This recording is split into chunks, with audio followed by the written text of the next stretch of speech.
Okay, this is in response to my last video and to a letter a friend sent and explaining to me that screaming and yelling at the Christians ain't gonna help any. And he's right, and I know this. I tried it with my parents. Well, actually, not with my dad so much as with my mother, trying to explain to her that I don't want to believe in Christianity and that I don't want to be saved either. I don't want somebody to try to save me because it's not my thing.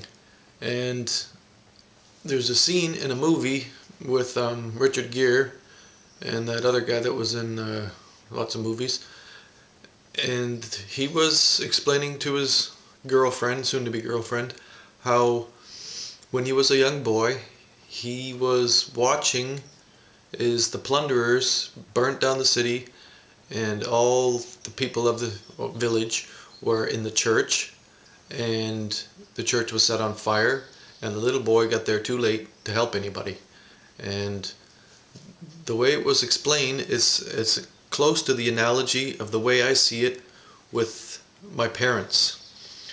And of course, if you're a Christian, you won't accept this, but from somebody who sees Christianity as a problem, I see my parents being slowly burnt in this belief hotel, and they're caught in this church, and they being slowly burnt. I mean, they don't know they're being burnt. It's not like a real fire, but I see things exactly backwards to the way the Christians see it.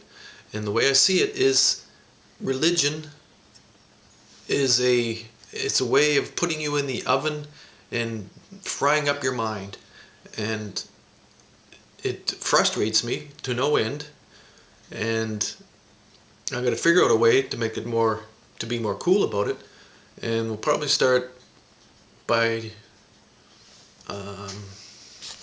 perhaps a solution to the problem would be if we talked about the Bible a little bit, because a lot of people claim they believe in the Bible, but they seldom study it.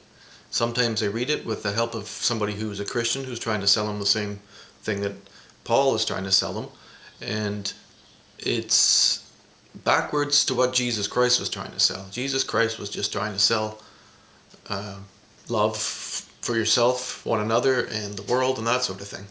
And this whole idea with religion is to be a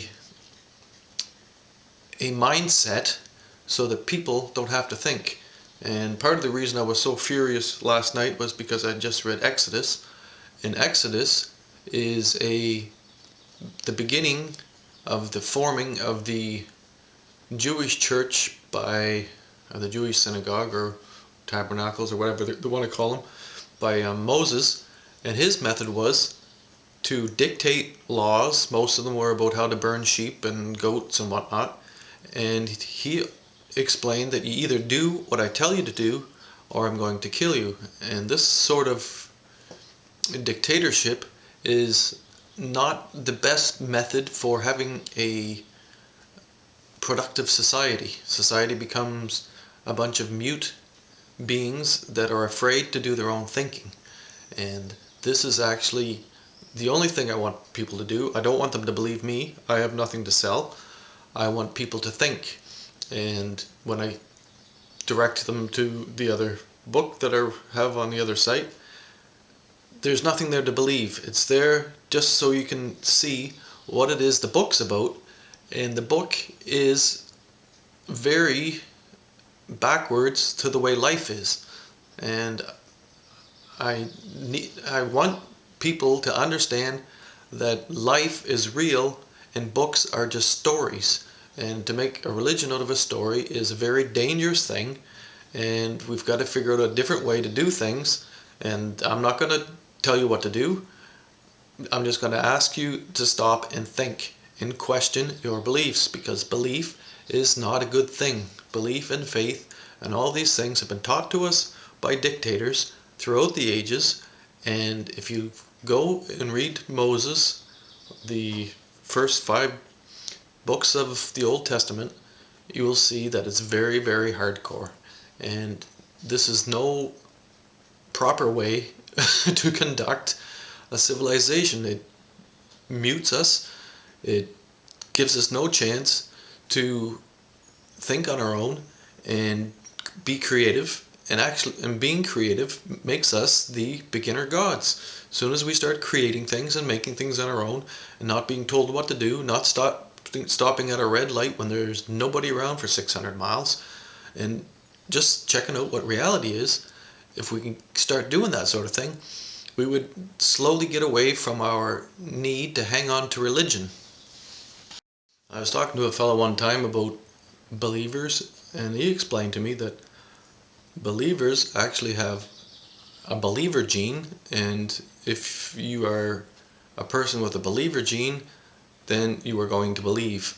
And if you don't have this believer gene, then you don't know how to believe, and you end up being someone who really doesn't understand believers. So we probably have a really big problem here, because people who can't believe will not, and people who tend to believe, they just happen to be the majority.